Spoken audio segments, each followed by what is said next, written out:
Bienvenidos a No Quiero Ser Más Adulta, el podcast donde nos quejamos de lo difícil que es la vida adulta.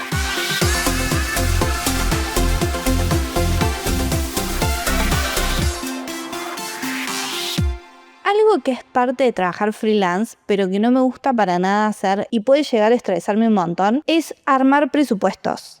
Llega un cliente que necesita de tus servicios y te pide que le pases un presupuesto. Ahí aparecen un montón de incógnitas donde no solo no sabes cuánto cobrar por tu trabajo, sino que aparece también la inseguridad de si realmente sos tan bueno en lo que haces para cobrar el precio que querés pasar.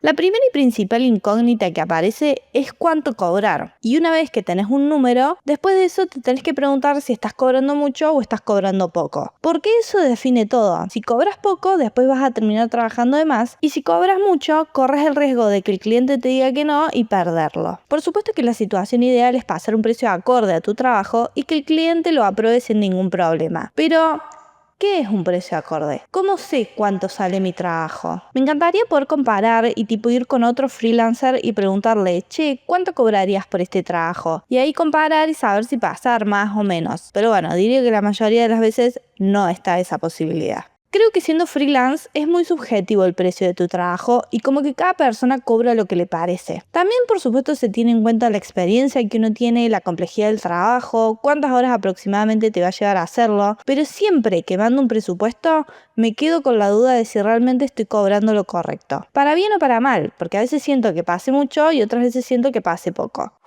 Aparece también esa inseguridad en donde no solo no te consideras lo suficientemente bueno como para cobrar mucho, sino que encima también te preguntas qué vio ese cliente en vos y en tu trabajo para querer hacer un negocio con vos. Hay un concepto que define Stanislav Basrach, en donde él habla de cómo las personas creamos un relato sobre nosotros mismos y sobre el mundo que está basado en nuestras propias experiencias y en nuestra crianza y en cómo ese relato se convierte en la verdad absoluta para nuestro cerebro. Entonces, cuando estamos presupuestando o tenemos que vender nuestro servicio, ese miedo que sentimos es justamente un relato de nuestra propia cabeza. Es una historia que nos contamos a nosotros mismos, pero que al final al cliente y al resto del mundo medio que no le importa tanto. Del otro lado, el cliente ve solo un número con el que puede estar o no de acuerdo, pero es solo un número. Entonces, al final, es una inseguridad que creamos nosotros mismos en nuestra cabeza.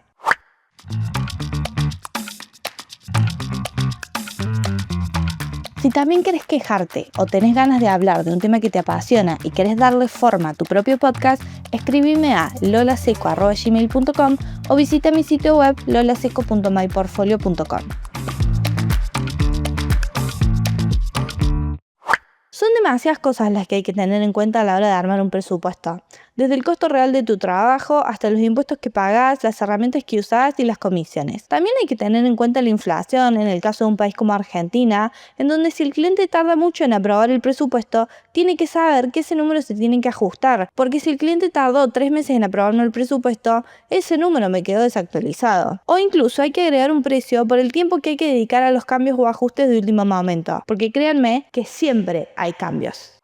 También hay momentos donde te podés hacer expectativas. Estás armando un presupuesto de un proyecto interesante que te entusiasma y que encima llegaste a un precio que te parece coherente y que en tu cabeza decís, sí, al cliente le va a gustar y lo va a aprobar. Y ya te ves incluso haciendo ese proyecto con el cliente. Pero, esa ilusión es tan frágil porque siempre puede llegar un no del otro lado y esas expectativas caen en picada. La verdad que no hay una fórmula mágica para hacer presupuestos, aunque me encantaría que la hubiera. Al final es muy subjetivo, incluso para los clientes. Va a haber clientes que les va a parecer muy caro, como va a haber otros clientes que les va a parecer barato o les va a parecer que es un buen precio. Tampoco se puede conformar a todo el mundo. De todas formas, el momento más difícil llega cuando tenés que enviar el presupuesto al cliente. Estás hasta el último segundo mirando el número, a ver si está bien, si es coherente, y finalmente haces clic en enviar.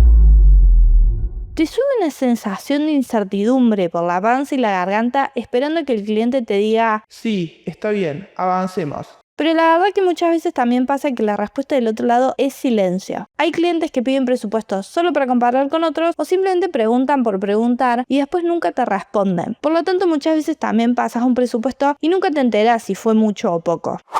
Considerando esto, creo que hay que tener en cuenta que armar presupuestos también es trabajar y es parte de las tareas que uno tiene como freelancer. Es tiempo valioso que uno le dedica a analizar todas las variables para llegar a un precio y al final puede pasar que uno arma un montón de presupuestos que después quedan en la nada y no se concreta el proyecto. Al final, armar un presupuesto no es solo una cuestión de números. Es una batalla contra la inseguridad personal y la incertidumbre de qué te van a responder. Es ese momento de la vida adulta donde te expones, pones precio a tu trabajo y si te descuidas hasta te ves celebrando un proyecto que nunca fue. Es una de esas tareas donde el esfuerzo no siempre se traduce en una recompensa y la frustración de ver tu trabajo quedar en la nada es parte del combo. Pero la verdad es que no queda otra. Sí o sí hay que hacerlo y creo que uno va aprendiendo a hacerlo cada vez mejor con el tiempo. No quiero ser más adulta, pero acá estamos porque no hay otra opción. Eso fue todo por hoy en No Quiero Ser Más Adulta, el podcast donde nos quejamos de lo difícil que es la vida adulta. Pueden dejar sus quejas, comentarios, mensajes y lo que quieran por Instagram a @noquierosermasadulta.podcast y los voy a estar leyendo. Sigan al podcast en Spotify y suscríbanse al canal de YouTube. Gracias por escuchar y los espero la próxima.